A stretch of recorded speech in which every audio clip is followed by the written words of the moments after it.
Hi Virgo, this is Jav. Welcome po sa ating channel. Gamitin ang reading na ito bilang gabay lamang. Kung naka-resonate kayo, comment down. Kung hindi kayo naka-resonate, ibigay niyo po sa iba. Kasadya na reading po ito. This is for you, Virgo.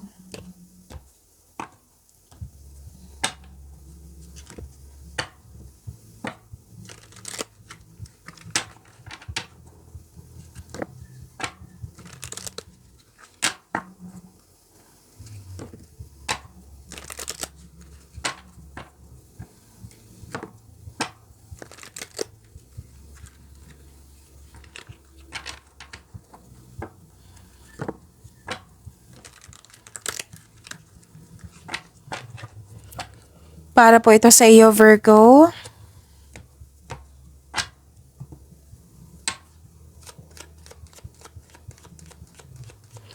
Kung may narinig kayong ingay, pasensya na po sa ingay kasi maingay po yung kapitbahay namin. Focus kayo sa akin para may makuha kayong gabay. Huwag kayong mag-alala kasi focus ako sa reading natin ngayon. Maraming salamat po sa inyong patuloy na suporta at maraming salamat din po sa mga hindi nag-skip ng ads.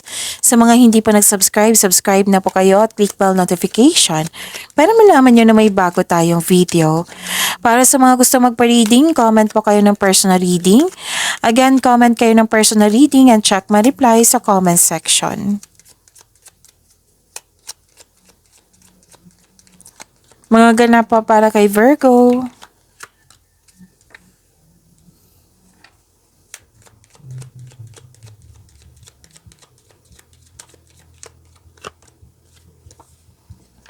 Okay, pay attention kasi nag-alala kayo dito, nalungkot or nag-alala kayo. Pwedeng nangyari na ito sa nakaraan na naalala nyo ngayon. Pwede din na may nangyari na sana'y ma-overcome nyo po ito, na sana'y hindi mangyari. Kasi may nakita ko ditong loss of connection or loss of things or loss of opportunity. Pwede din nahihirapan ka sa paggawa ng desisyon, nabibigatan, may guilt at may sacrifice. Sana'y ma-overcome niyo po ito, Virgo. At may parating na malaking pera sa inyo, Virgo. Oo, this is cash flow, maraming transaction.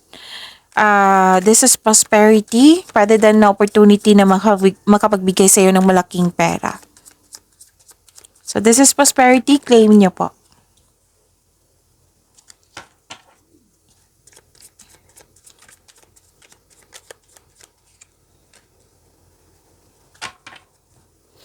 Kung may narinig kayo or may nakita kayong repeating message, meaning to say, pinupush ng course niyo yan. Like for example, nanood kayo ng isang video natin at ngayon sa inyong video reading, may napansin kayo na repeating message, yan po yung pinupush ng course nyo na kailangan yung bigyan ng atensyon, solusyon at aksyon kung maaari po. So, na yung energy ni Virgo.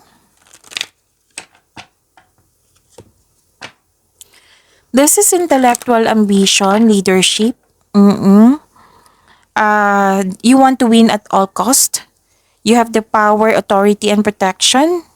Ginagamit mo yung katalinuhan mo o lohika para makamit ang tagumpay. So gumagawa ka ng aksyon upang manindigan. Magtiwala sa inyong boses, magtiwala po, makinig sa inyong intuition. Maaaring nasa daan ng mabuting balita ukol sa legal na usapin.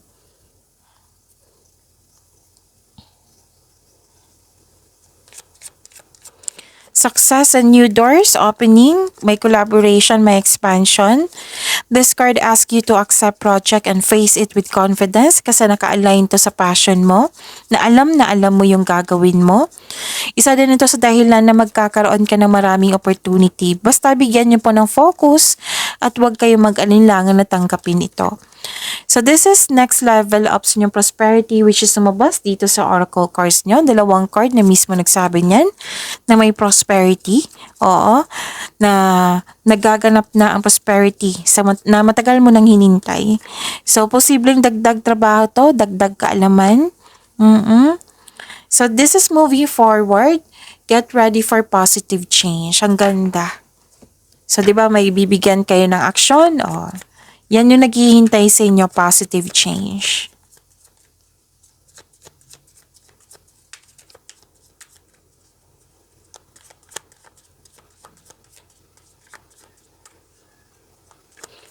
Career and money po ni Virgo.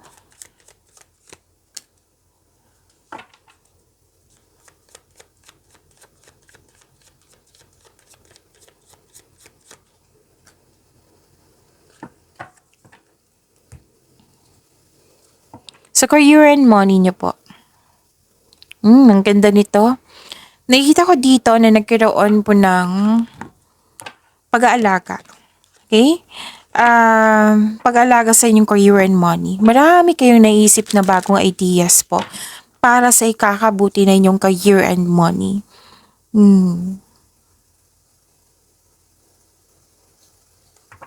Nakikita ko rin dito na nagkaroon po ng new beginnings, abundance, wow.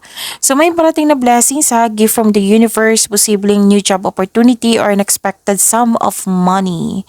So may parating na job opportunity, pwedeng promotion din ito, magkakaroon ng financial growth and stability. Nang ilan sa inyo ready na mag-pursue ng new career path that will offer more stability and abundance. Ang ganda, claim nyo po.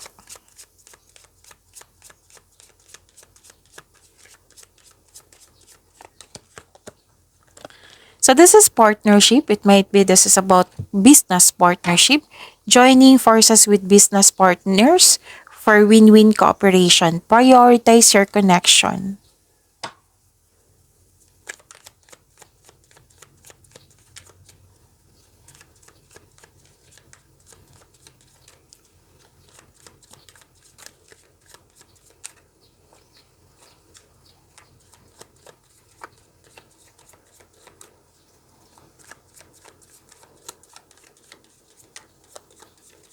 Love life, self-love, partnership, and romance ni Virgo.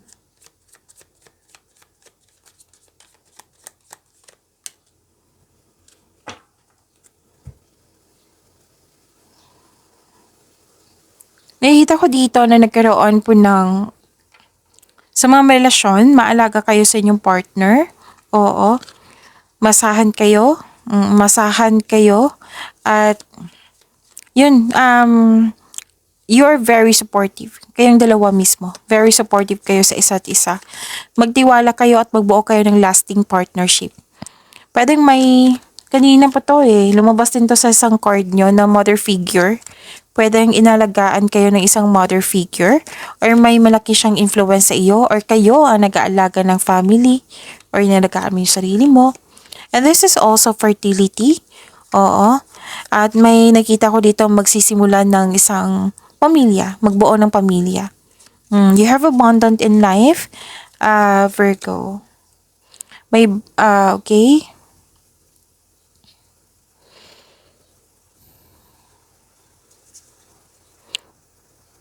May bagong simula.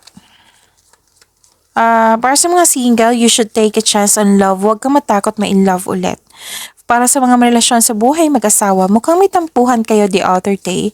So, ang advice niyo po dito, leave the past behind. It's never too late to begin again. Mag-usap at magpatawad. Emotions are a natural and necessary part of life, but they can also distort your perception and cloud your vision. In order to see things clearly, you must let go of resentment. So, kailangan yung i-let go yung sama ng loob. Kailangan mag-usap at magpatawad po. Pag-imanin niyo po yung blessings sa binigay sa inyo, Virgo. See you tomorrow. Maraming salamat po.